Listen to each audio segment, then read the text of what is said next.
Any way you want it, that's the way you need it. Any way you want it.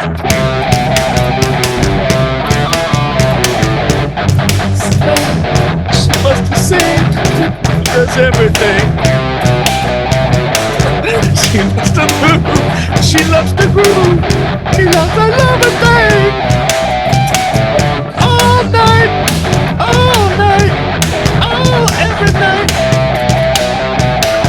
It's a whole time, whole time. Any way you want it, that's the way. Olivier needs it. Any way you want it, Tom. Oh my god.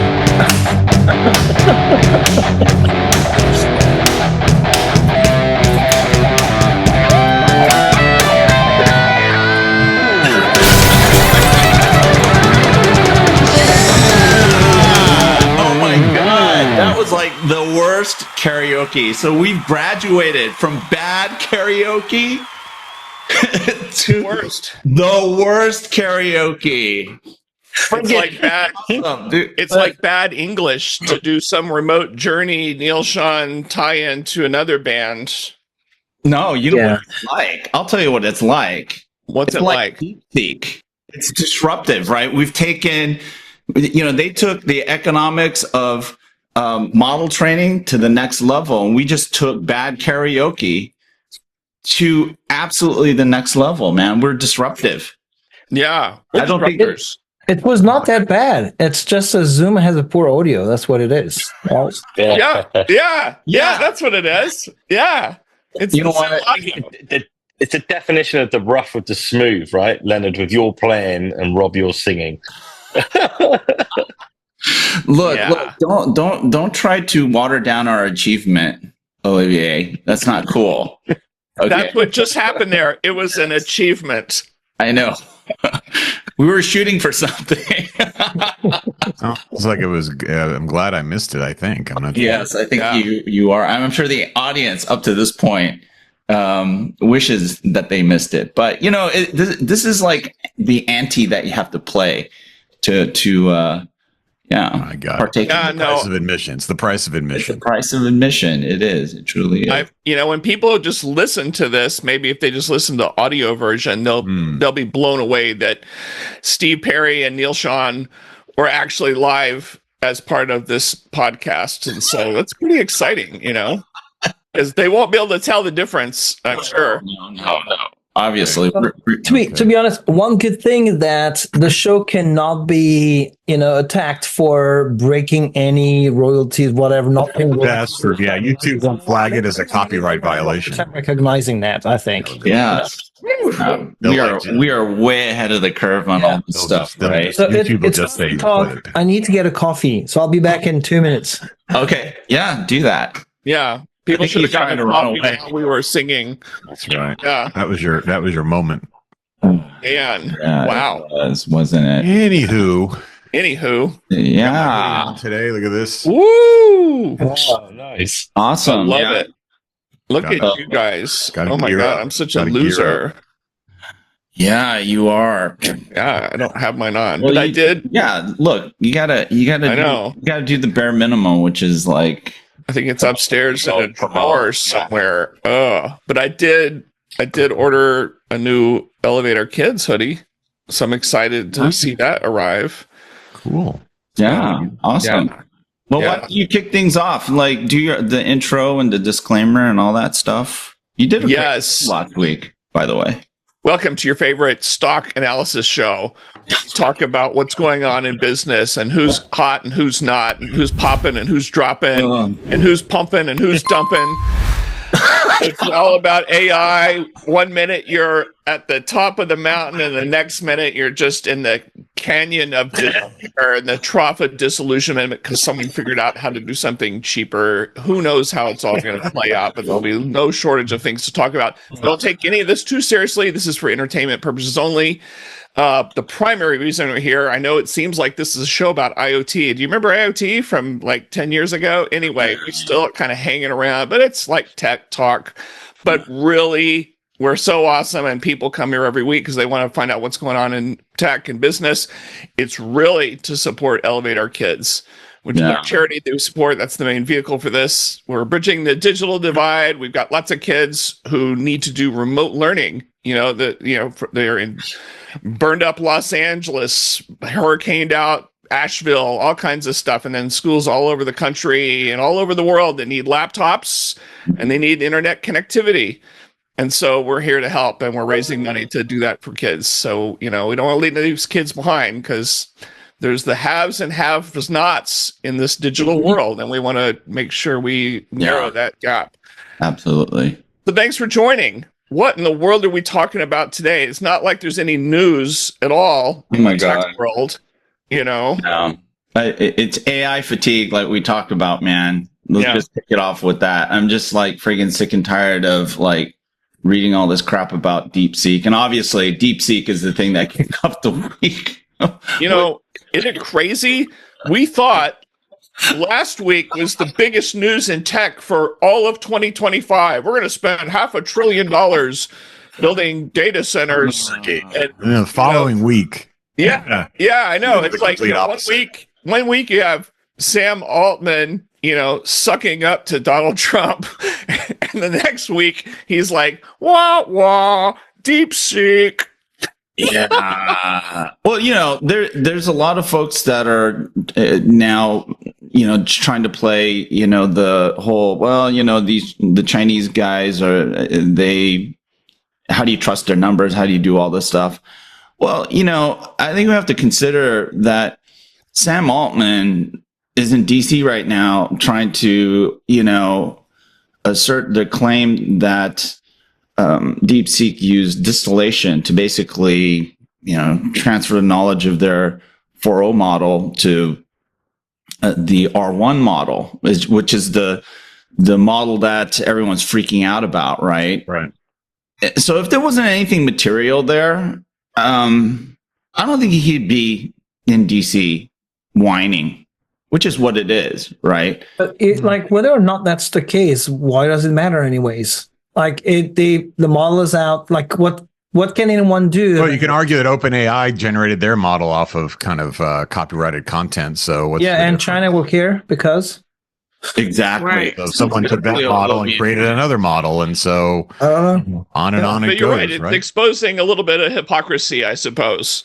Even if it's true, which has not been verified. So, just a little bit. Kind of the rumor. Just what? A little bit of hypocrisy. Yeah. A little bit. Just a little bit. No, I think the big news is this is about innovation is driven by constraints, and that's what this whole story is about. When you have constraints, you innovate. I mean, look at Gilligan's Island with the professor. I mean, he built a radio out of coconuts. I mean, that's amazing. So next, I bet you if Gilligan's Island was on today, he'd build a large language with a lot of coconuts, and palm fronds, and he'd have a whole rack of NVIDIA H100s running there. Yeah, no question. It's where the original silicon came from, is all the sand on the deserted island that they were. That's true. Yeah, the palm fronds, the coconuts. Yeah. So that's it. Innovation is from innovation just happened. Exactly. Boom. Wow. Yeah. Wow. Well, it didn't just happen. I mean, it's been brewing in the works for a bit, but I thought it was very interesting the timing of their bursting out on the scene. So I thought it was, to me, I find it quite hilarious. So it just makes me laugh. Yeah, it is pretty funny, and you're right, because it's not just DeepSeek. Now Alibaba has their new Quen model out, and that they claim that they're faster, cheaper, and then what was it, like about a month ago or 2 months ago, the Chinese they did a test flight or some kind of flight of their 6th generation fighters. They apparently have 2 of them. One is a fighter bomber, and another one is a smaller, I guess, tactical fighter. So I don't know. They're just kind of, and the high speed train. High speed train, right? Hey, we have light rail in Bellevue now, so I mean that's kind of like the high speed train, isn't it? That's pretty cool. Is that the same thing? I'm not sure. No. I can go from Microsoft campus to downtown Bellevue on a train. That's pretty amazing. Is it a maglev? Might No. probably is. Have you? Big, Yeah. big Anyway. fat whales. Yeah. But you know what? We're all mostly American except for Olivier and Tom. I am. Oh, I am. you are? Okay. Yeah. What? Okay. I couldn't tell the Hey accent. now. Hey now. You're just like have a Loke. visa, so But I kept that option. Optionality. Good for you. France lets you keep both citizenship. So Okay. Wow. Yeah. They don't make you burn your old passport they on made camera. me swear I would definitely defend U.S. against France in case of a conflict. But I think I'm pretty safe on that side. I just Yeah. saw a blurb last night that Macron will defend Greenland with French troops. Really? Cool. Okay. I saw it. It was on the internet. Oh, it must be true. Battle lines have been drawn. But I want to know, Tom. I mean, what do you think? Because we're all obviously all enthralled with this like AI, friggin' crap show that's happening. But what are you guys thinking? What are you guys seeing? How's like the British? How's the BBC reacting to all this stuff? Well, yeah. I mean, the BBC's come under a lot of stick recently, right? With Elon and various posts that have come out. I think the thing is, it's the same. If it's not AI, it's the whole China, US, and us just watching the battle commencing online, right? It doesn't have to be AI. It's just AI today. It's going to be something else tomorrow. Yeah. I think that's our view. But yeah, I mean, I get the hypocrisy thing, but everyone's copying everyone anyway. It's just whether or not they are open with it, in my view. Yeah. Yeah. That's true. That's true. I mean, it's Allow remixing. Yes. Yeah. Yeah. Exactly. They call it duet, don't they, on TikTok or something? I don't know. Yeah. Rob, you're the TikToker. I'm the TikToker. It does beg the question about intellectual properties. Like, should all of that training data be open sourced and available to everyone to innovate versus trying to lock it down? So what will happen at the end of the day? So who does it benefit, apart from some big companies in the US, to lock down this information and this data? Because most of it is public, actually, by the way. Yeah. So the methods are, you're right. A lot of the data sets, the training data sets are their efforts to standardize them. Yeah, definitely. And at the end of the day, yes, I understand the amount of money that's been invested in inventing the models and training the models and whatever. But, the concept of light has been invented by someone, but, anyone can build a light bulb now at the end of the day. And that's what the light bulb is useful for. That is interesting, I think. And adding value by crafting the right models to implement the right solution, to me, is more important than trying to defend or make money or royalties, whatever, on that training data. But that's where all the investment has gone, right? I know. And that's Too bad. Someone has, too bad. but what I mean, like, someone has to do it at the beginning, right? Someone has to invest to create that.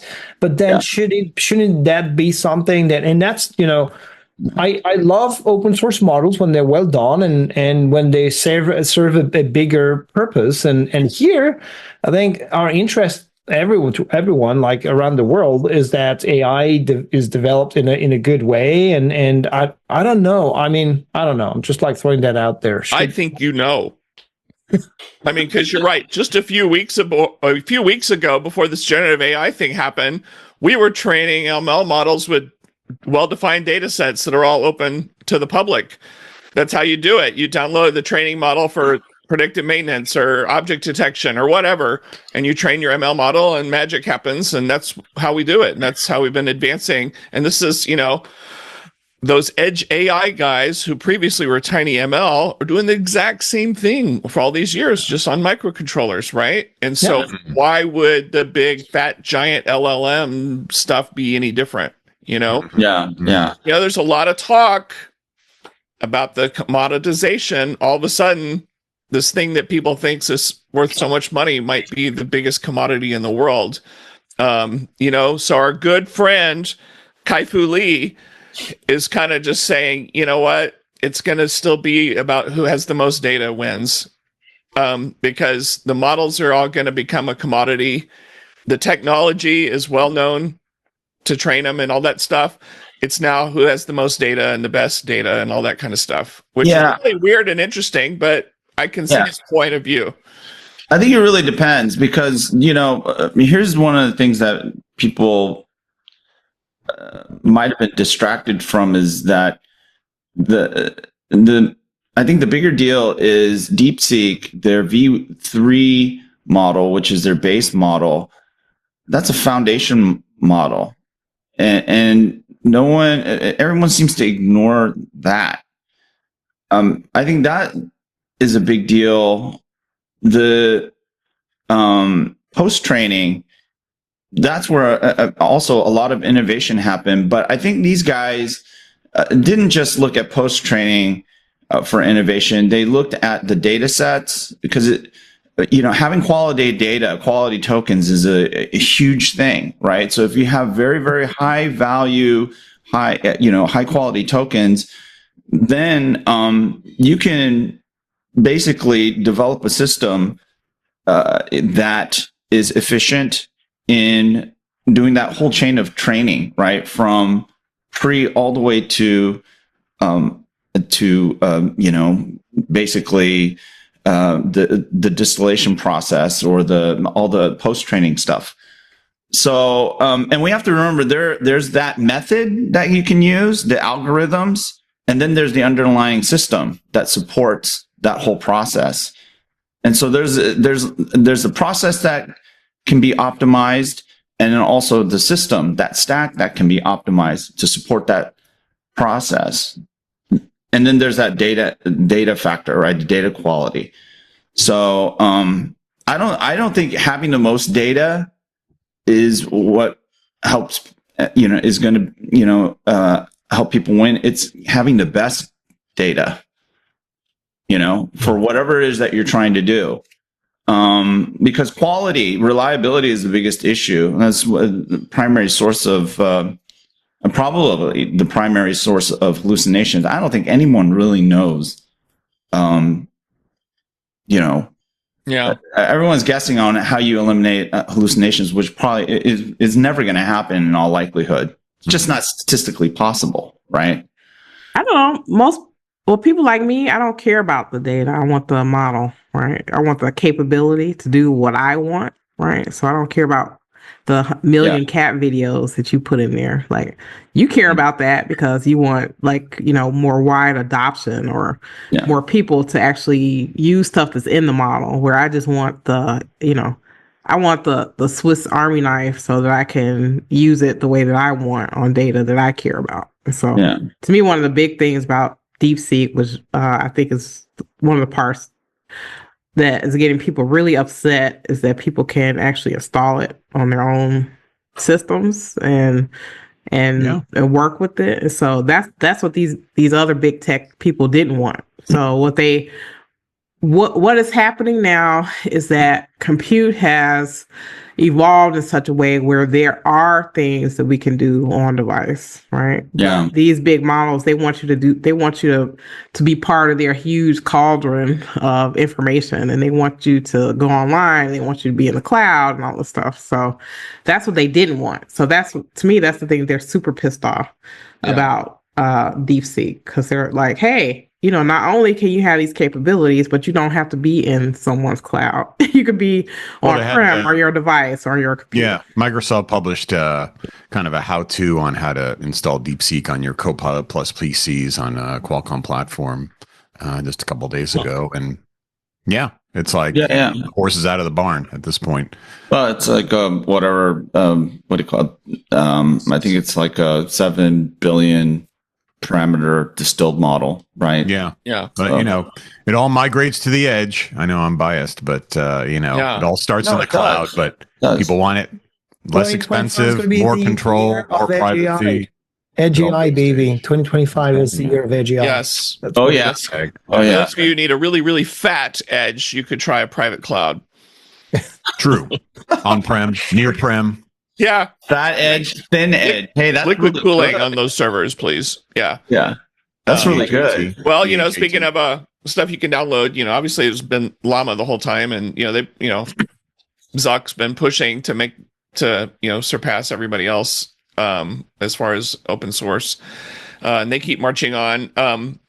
I don't know if you saw this morning in GeekWire reported here back in the Seattle area, the Allen Institute for AI. So, Paul Allen's group, they just released an update to their mega giant model that was like 430 billion parameters, just giant. Yeah. And it's supposed to be better than all the others, according to the press release. But it's huge, obviously. Yeah. I don't know. I this is what I think. Okay, I want your thoughts on this. So, at some point, I feel like where we should be going with AI almost needs to be like the way globally we deal with like aviation or space, right? Where there's more collaboration, right? Where you're like, it's not like us against them. It's like, hey, you do something different, I do something different. We can learn from each other.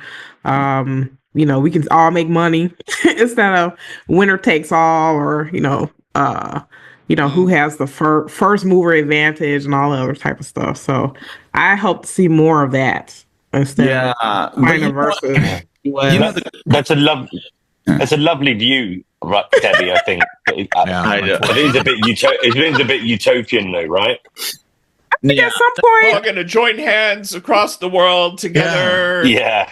Well, but I mean, think about satellites.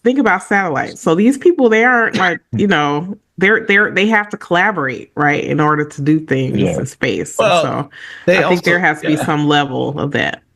Well, they also get a ton of government funding. I mean, let's be real. Starlink.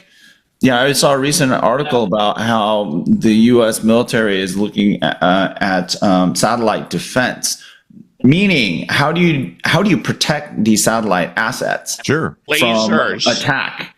Because what the Chinese actually it's called Space Force. Space Force.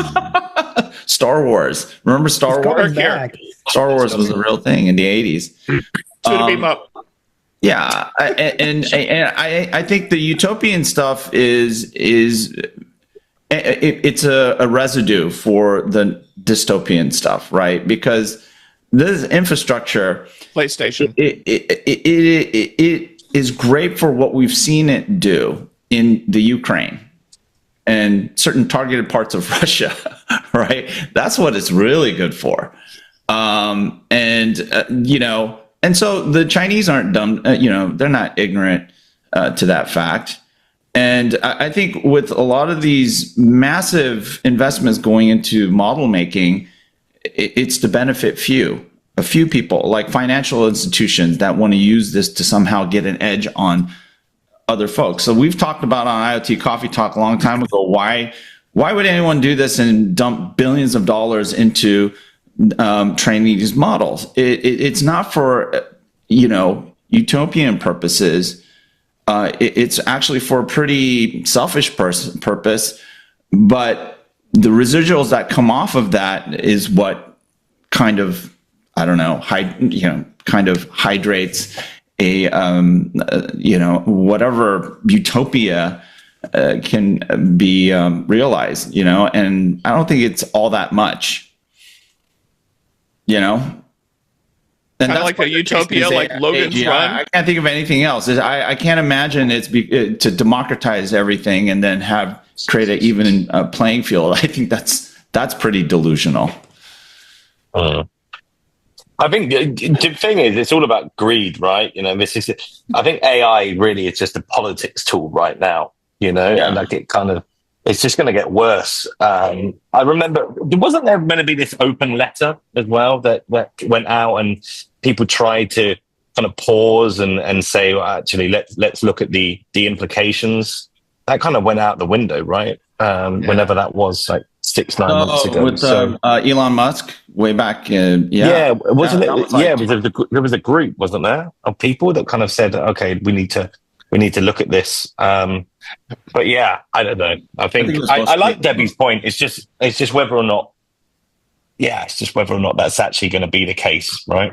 Yeah, I do I remember the doubt pause discussion and the letter and a lot of talk, and we should pause. And then someone Yeah. goes, "The Chinese aren't going to pause." And so if we That's the pause problem. and they don't pause, how does No this one's gonna play pause. out? And then all of a sudden, Yeah. checkmate. Yeah. But maybe that was just propaganda. Maybe no one asked the Chinese, right? Maybe. Maybe they just assumed. Yeah, maybe. But hey, Yeah. You know, we have lots of talking heads on TV who are like, but you know, yeah. Yeah. I decided to learn Cantonese in 2025. It's probably a good plan. Good idea. through DeepSeek, Yeah, Oh my God. naturally. exactly. I Yeah. think I'm getting in trouble. That's not the right regime to make this kind of jokes online when you have dual citizenship. And I double check. Yeah, France did say that it will send troops to Greenland. There you go. It's real. Really? It's real. Crazy. Wow. But I think getting to Well, it's good Debbie's knowing you point, guys. like it would be ideal, like sort of like ICANN, like, you know, internet addressing and these other sort of governing bodies. It would be nice to have some sort of worldwide governing council on AI where there's some basic kind of Asimov laws of robotics kind of stuff where everyone's like, we are going to fit in this framework somehow, but you know, Yeah. maybe it's too late. Maybe that's, Yeah. you know, but it'd be Yeah. nice if there was some sort of global, maybe it's going to have to come from academia. I don't know, but Maybe it has to start at the edge. that's true. You just found a Maybe we can tie-in, get- didn't you? So think about it, like Pete, like jokes aside, the edge AI part is where AI will have control over or be in touch with the real world, The right? physical, yes, The physical, physical world, right? And that's what edge AI is about. It's about being a portal for digital to sense and interact with the physical world. And so that certainly is where you need to have the most, you know, controlled environment and certainly regulated environment for this kind of things. Where maybe there'd be some agreed upon principles for all companies working on the edge around AI. If there was only an organization that was working with all those companies, that would If be only. How does that stuff work? You know, I keep hearing people saying we're going to be doing all our inference at the edge. How does that work? Because inference still has to go directly against the model. Are you putting the model in the memory of your microcontroller, or what are you talking about here?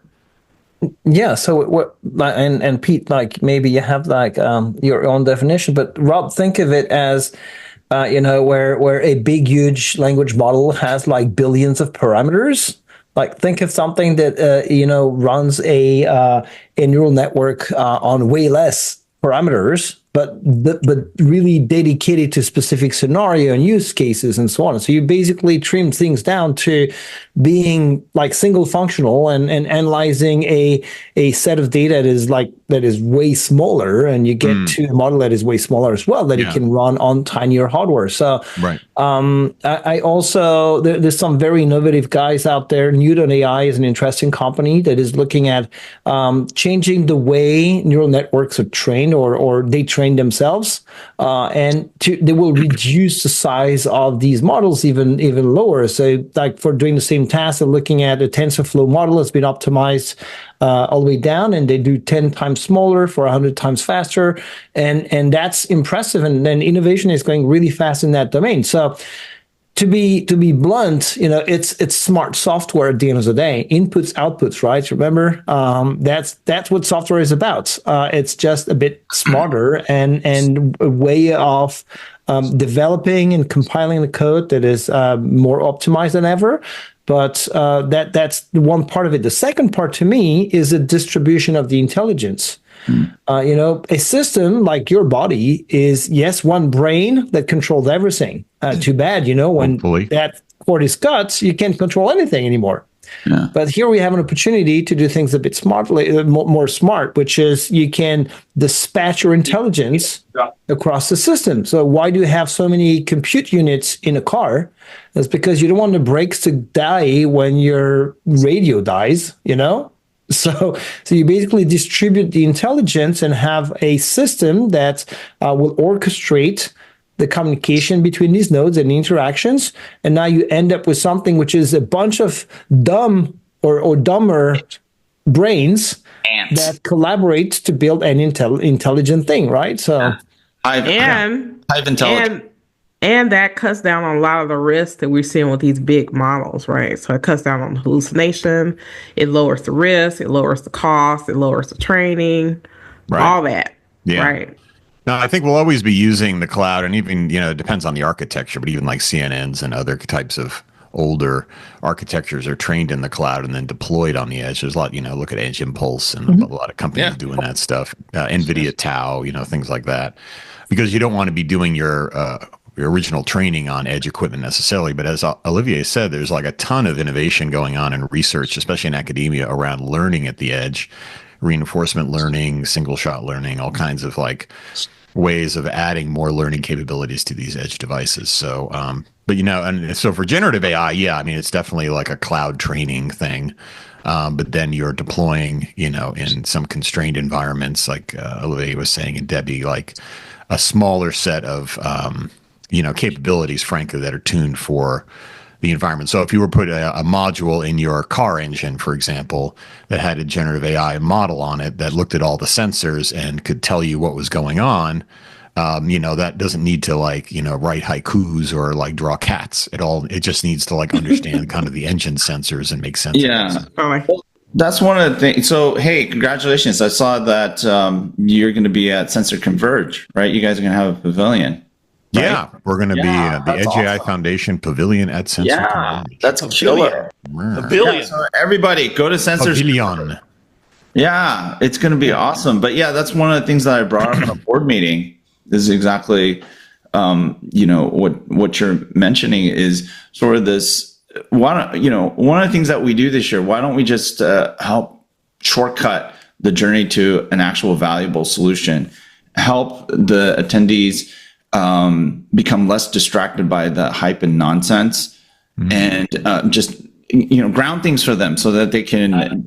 And a lot of that will require for us to help people understand, the limitations of the technology, right? Because you have all these people that think that LLMs are like real time, and a lot of times for the environments that they're hypothesizing that they're going to deploy these things in, the latencies are like literally immediate, right? So, how do they need to think about these technologies in a proper way so that they architect the right kind of solutions? They don't waste their time, putting this at the extreme edge, thinking it's doing all this like super low latency inferencing. And what does good look like? What does useful look like? What does safe look like? Right. And I'm hoping that Sensors Converge this year can lead that conversation, because quite honestly, I don't see any.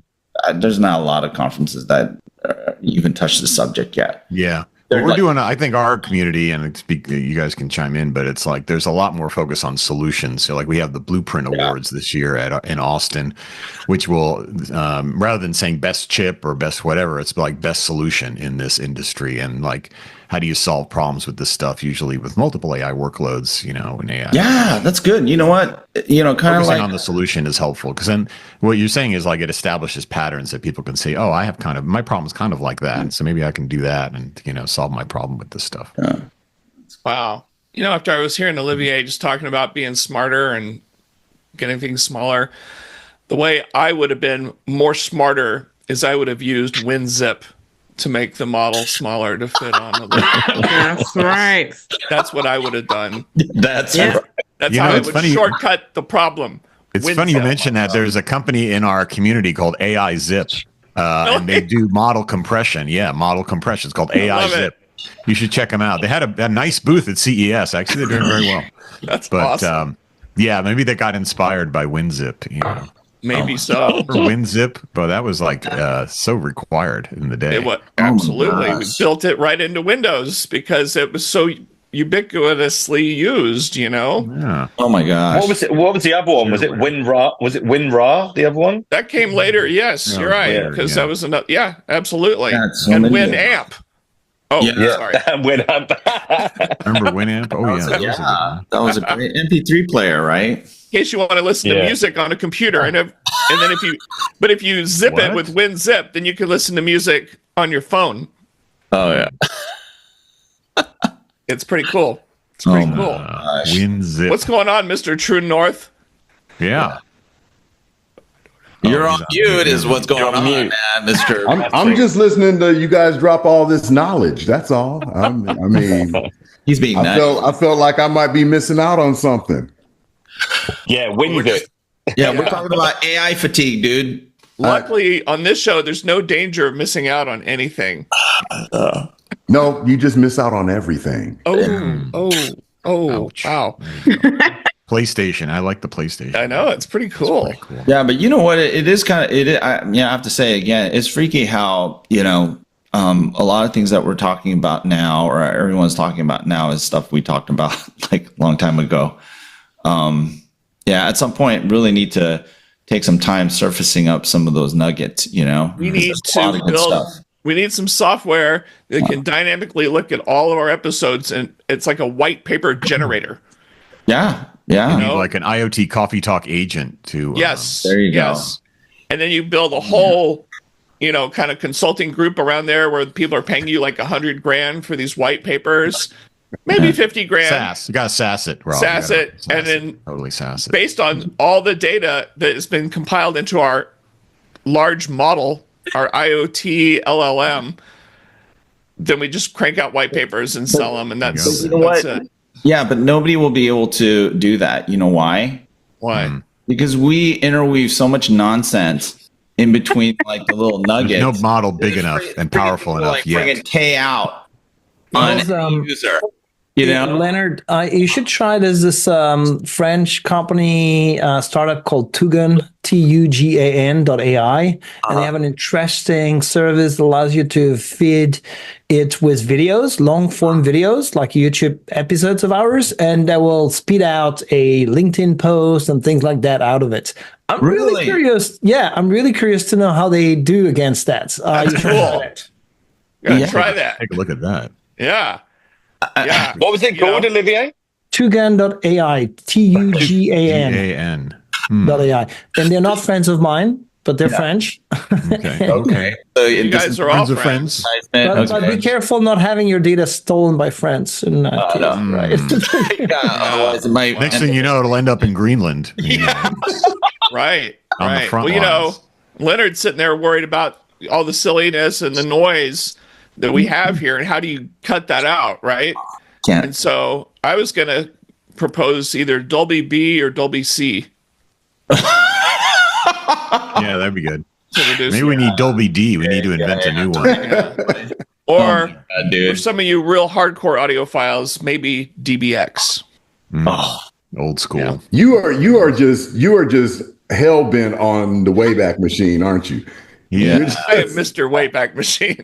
you're just. DBX. I'm with you. I think I love used to it. have an I love outboard it. DBX unit for my audio stack at one point. DBX was clearly superior to Dolby B and Dolby C, but it didn't get the broad adoption Nope. for some reason. Have But the marketing. but think about that for a moment. That's the ultimate copyright protection, is just nonsense, like saying stupid shit in between like smart stuff. This is how we're going to trick the aliens Yeah. that are listening. It's obfuscation. And then it teaches the model bad language too at the same time. It's like friggin' brilliant. It's like hiding state secrets in a JPEG. It's like Yeah. Yes. So Yes. remember, audience, if you want to copyright protect your content, okay, just say a bunch of stupid shit. But I think a good balance would probably be about 80% dumb stuff and then 20%, and then you hide it. some people do that without a copyright strategy. They just how do you distinguish?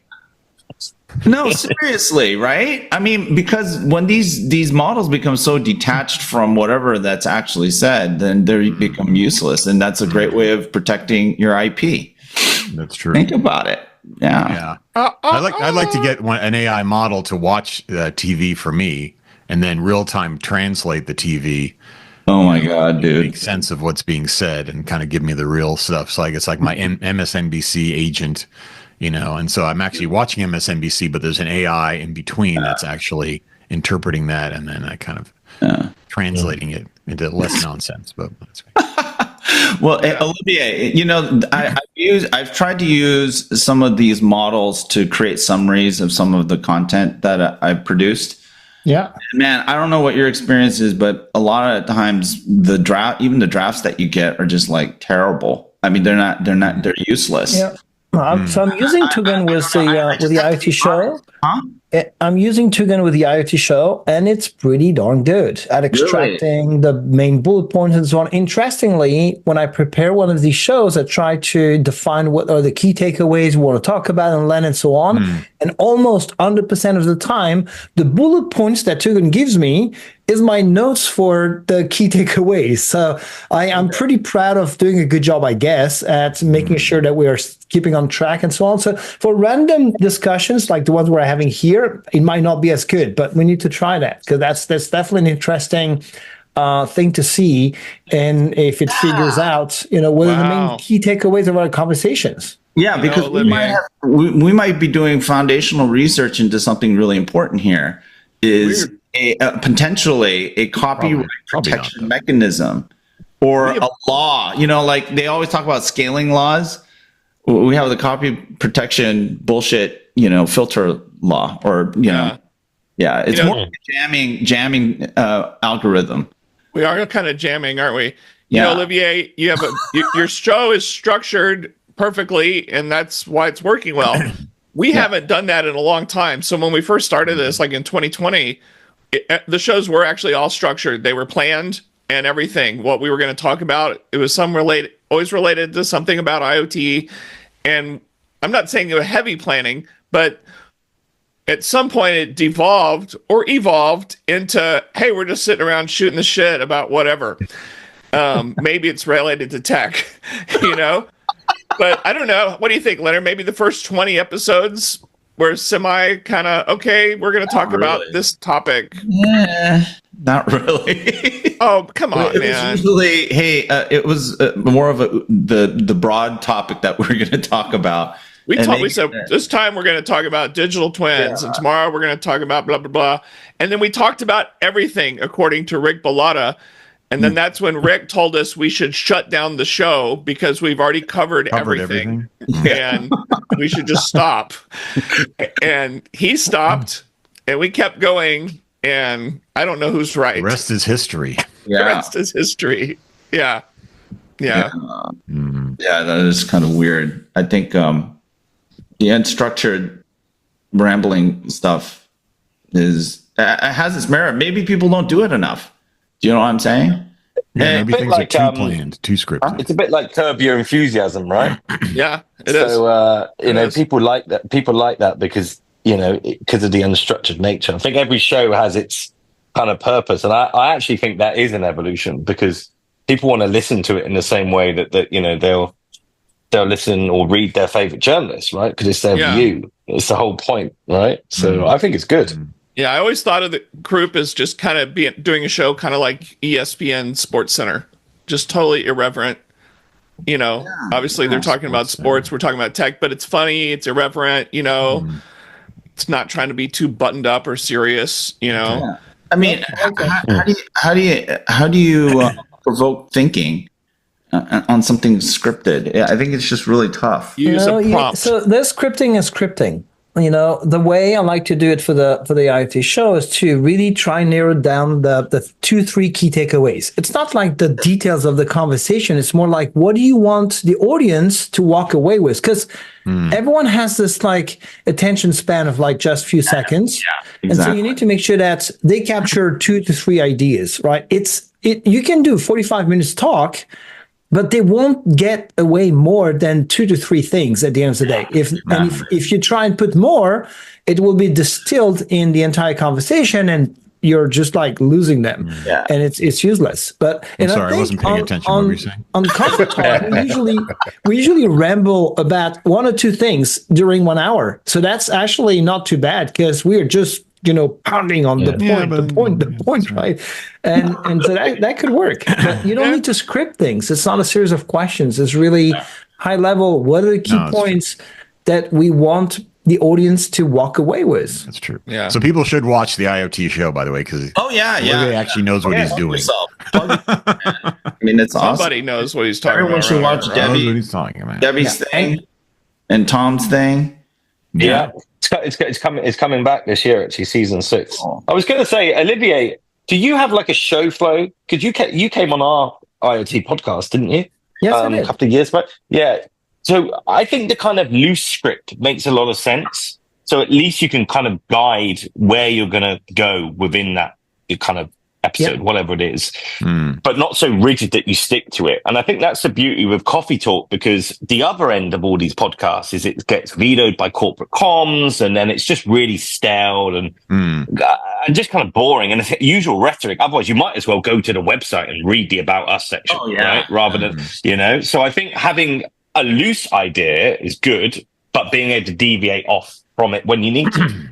Yep. Yes. Yeah. Exactly. On my Olivier- show, I also have I kind of have an arc, so it's not right like a script or anything, but it's kind of like a guiding thing. But I like it because it gives people the ability to go in any direction and not feel buttoned up, right? Yeah, well, you guys have a different. You guys all kind of do like interview-ish kind of stuff, right? Or Olivier, oftentimes you're basically just doing a monologue.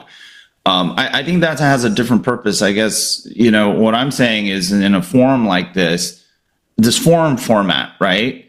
It's just minds getting together and then discussing a topic. There is no structure. It's just the flow of the argument. You know what I'm saying? I think I don't see a lot of that stuff at all. And you're absolutely right. If you want to get clicks and eyeballs, you have to cater to a shrinking attention span. That's like friggin' 15 seconds now. It's like ridiculous. But we're not that, right? I mean, probably what we need to do is like what they're doing with these large language models. We have to distill things down to little nuggets and figure out what the friggin' hell was the point that we actually made. Right. And then I think those little nuggets are the things that can map back to the larger corpus. But this show format is not digestible for 99% of This show is not applicable to 99% of the population. Basically, yeah. I love this show. I love the format. But our new it's like finding the peanuts in the Cracker Jack box. You guys remember? All you're looking for is the peanuts. Our new LLM based on all the stuff we talk about, which we're going to call it Idiocracy 4.0. and they'll unearth it in the future and start using it, and then society will just crash and burn and everything like that. They're like, this is what Planet of the Apes. Real Planet of the Apes. It'll be Planet of the Apes. Well, actually, the one frightening thing about even if a LLM or these models were to take our conversation, they wouldn't know what was sarcastic or what was funny. You know what I'm saying? So I can see that their distillation of that being like really bad. Yeah. See, that's what I'm saying. I'm saying this is LLM copyright protected material right here. They'll be like, back in 2025, they were building LLMs out of coconuts. It was amazing. Hey, that's exactly what they would say. Yeah. He didn't like copy protection mean you like move the little deal on the floppy disk? No, you pop out the tab at the top. Yeah. You have to pop the plastic tab out. The plastic tab. Okay, I was just making sure. We're so whatever That's right. It's so like Olivier, you use 2 guns for all your clips that you put on TikTok? For the clips, I use Opus. Opus. the shorts. Opus Pro. Pretty good. That's Opus pretty good. Pro. And I just use Opus One myself. Oh shit! I have an affiliate link. I should share it. Yeah. I also use Veed, by the way. I'll throw in a pitch for Veed. I've been kind of keen Veed on is the good Veed as well. stuff. Yeah. I use that? Veed. I use Yeah. Veed Pretty for cool. video. For video. How do you spell that? Well, VEED. VEED. Hey, let's get those guys to Opus. give us an affiliate Yeah, sponsor. they should. Yeah, they should. Then they could generate some revenue for the elevator Yeah. kids, Yeah, exactly. Tell them it's for good. Yeah, they're great. I like it. There's no freebies here. Actually in the last 4 years, I don't know if you guys have noticed, but a lot of kind of the video, audio tools have just really accelerated in terms of their capabilities. It's just unbelievable. Oh, yeah. Well, a lot of them are more, I mean, back in the day, now they're all cloud powered, which is amazing when you look at something like Veed or Render Forest or these things. They're all cloud powered tools where back in the day we used like Windows Movie Maker and these client side, Win32 apps or they got obviously like Adobe tools. Those are very heavy client side tools, and now you can really use the cloud to do some pretty amazing stuff. And the new features are dropping like on a weekly basis, which is amazing. So yeah, the tools have gotten much better. And then all of them have really cool AI capabilities. Like Olivier was saying, you can drop a video into any of these things. It'll find 10 really good 60-second clips or 30-second clips and stack rank them up for interest and say, here's why these top 10 are really good. And so it's a pretty cool thing. Now, I guess to Leonard's point, sometimes it's kind of like not accurate or not good. So obviously there needs to be a human in the loop there. But Yeah, surprisingly impressive. If you guys, if there's more structured content and flow, I suppose that'll do a better job, But then you've already, in my mind, you've already fed that content, the prompt. You know what I'm saying? You fed that context window. So it's not, you don't give too much credit to the model. You basically are just feeding the stuff to the model, right? Right. Yeah, but Around a certain for topic. me, it's like, how do you take unstructured stuff or maybe novel content and get it to actually reason through it? And it does a terrible job. So it ends up being useful for me. So I just put the IoT Coffee Talk episode, the 244 one, about like into Tugun, and in like 2 seconds he got me an interesting like article for a post for LinkedIn. The title would be "Uncover the Truth About AI and IoT." Right. Ooh. In there's a quote that is from Christian Lewis Lange. Like, I don't know if we mentioned that as well during the show, but it says technology is a useful servant, but a dangerous master. And it like, it's just like making up quotes from like random people. I just made that up. Like, it made that shit up. That's not even a person, and that's not a quote. That's awesome. But that's cool. It's creative. It's creative, right? Actually, I think it's smarter than we and then Leonard Lee said, quote unquote, what? No, actually, this is exactly what we need. We'll just have quotes from all kinds of people that don't exist. Exactly. Oh my God. He's sharing it. I love that. I'm sharing the results. That's pretty cool. I like that. Oh yeah. No, But somebody, because I'm an idiot, put the links to those cool tools you're talking about in the chat. Yeah. Let me see if I can do a proper copy paste. We'll see. Yeah. Look at that. It's too funny, man. Oh my gosh. Yeah. Yeah, Good but stuff. it is interesting. We're getting at a phase where I think the AI industry globally is at the crossroads, right? I don't think I've ever seen in a week so many so-called experts so friggin' confused about what's going on.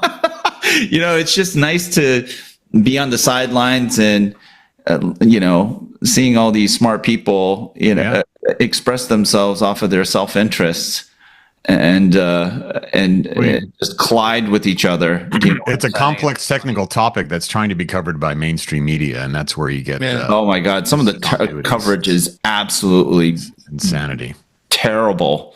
So it's just feeding the misinformation and disinformation and bad information. Yeah. It's just, oh my God. And everyone's especially on the distillation, which is really hilarious because that's what OpenAI is like saying, "Oh my God, everybody's stealing stuff from us." It's like, okay, whatever, dude. Yeah, the top of the hour when we talk about hypocrisy. That's the ultimate, right? Yeah. OpenAI saying that the people are stealing from them. And I'm really confused about this notion of feeding the model, because I'd always under the impression that models didn't eat very much, and they smoke a lot of cigarettes. True. To stay thin, look good on the runway. I don't know. So I asked Copilot, they have this like deep thinking feature now. So you super short prompt, and I asked it to generate the 3 laws of AGI, keeping humans safe and preserving environment and things like that. And that's what it came up with. So I don't know. All right, let's run with that. Maybe we can get it must be true. Adoption, some adoption of principles.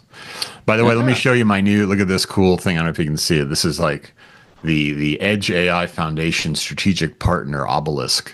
Isn't that cool? Oh, look at that! Wow. That's cool. Oh wow! You become a strategic partner, you get one of these cool. Yeah. It's heavy. Why does everyone make those things look so dangerous? I mean, you can hurt somebody with that. Stab somebody on a plane with that. The word that you got. Yeah. They are dangerous. Yeah. Don't let it fall on your foot. Oh yeah, You'd this be one. upset. Yeah, I know it's got a little pointy on there. Yeah, Pointy. The edges or something, and it's like not even child. Look at that. See, It's dangerous. stab someone with that. That's the what is the that? A 10-year? Microsoft- Is that a Microsoft 10-year or what is that? 5 year? 15. That's Oh, 15. That's 15. Yeah. That's right. It is Wow. heavy. I think at Microsoft, when you get to the 30 or 40, whatever, it comes in a giant suitcase with wheels on it. That's how big those Pretty crystals much. are. It does. Stupid. Yeah. I don't think So we're what going do to you get do with that? You probably get a set of steak knives. No. Gold watch. Yeah, that's when you get laid off. They give you the steak knives. Take Later those. before you got those. Exactly. We were going to give you severance, but we decided instead that you're a poor performer all of a sudden. So that That's today's right. your last day, and we're cutting everything off tonight. Right. You get No the steak severance. knives. You know what? I don't think humans need to be fearful of AI. I think they do. Just band together and create a business. And then And together with torches and pitchforks. there you go. It's going to be I think it's like just Storm the data center storm the data centers. in Greenland. What I think the happens? French are gonna do What that. happens? Make cookies. People When still you got all these projections for AI and how it's going to take over, and it's going to add trillions of dollars to the GDP, except for the problem that if there's no one around to buy the stuff that you got better because of AI, because everyone lost their jobs. I don't know how that math works. Yeah, It works when it's just happening a little bit, but if it happens massively, I mean, and we've talked about this before, and it's always kind of scary stuff. But there's some really smart people who really, really think billions of jobs will be lost because of this, because the exponential pace of AI is so much faster than anything we've ever seen. It's not like buggy whips to cars. It's not like agriculture to factories. This is happening at light speed. Yeah. But Rob, if your exit strategy is to be put your outpost on Jupiter, then you don't care as much, right? True. So That's a good point. yeah, there you go. Tough though. I Jupiter noticed would somebody be made a harsh. comment on the LinkedIn machine about how in Dune 2, AI was outlawed in that world because it caused too much disruption and everything. And so it's not allowed. I totally forgot about that. And now I'm going to go back and watch Dune Might again. happen. You never know. I like those suits they had, the water suits. or Yeah, whatever they're they're cool. called. Yeah. We're going to need those pretty soon in some of our warmer I think they're climates. calling them the. I think it's not just AI. They're actually they banned the thinking machines. Thinking machine. Okay. All right. You Yeah. guys are funny. Yeah.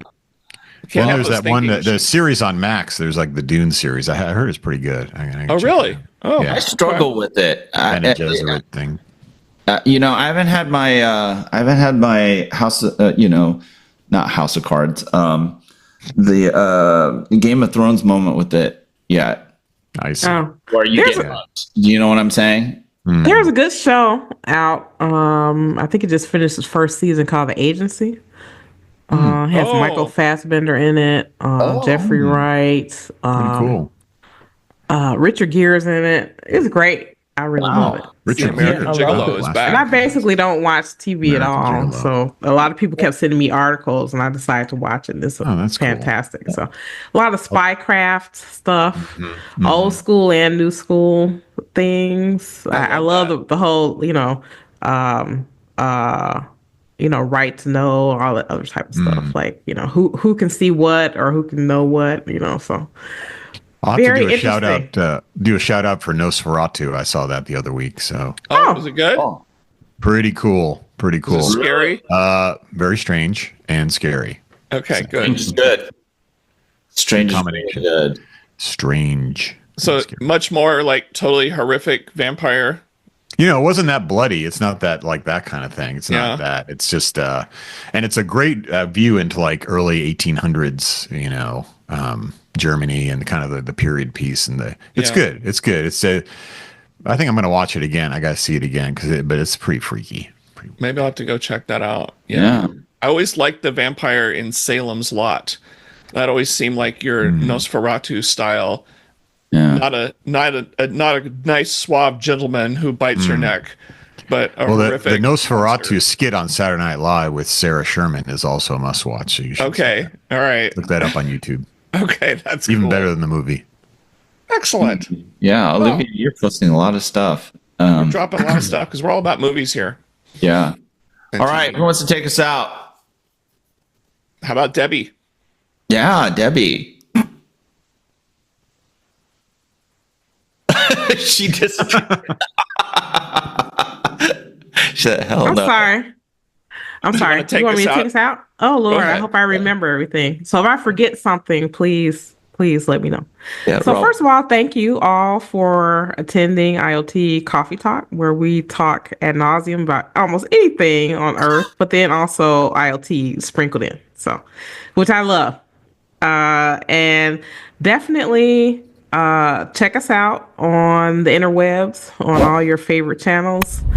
Also, make sure that you tap into what's the name of the charity again? Elevate Our Kids. Elevate Our Kids. I was gonna say educate our kids. Okay, Elevate Our Kids. Do that too. Charity. Oh, there's merch. So there's shirts, there's hats, other cool things. I have not been gifted one yet, but I will. And then check us out. Connect with us on, LinkedIn, YouTube. Definitely check out Leonard and his research portal. And yeah.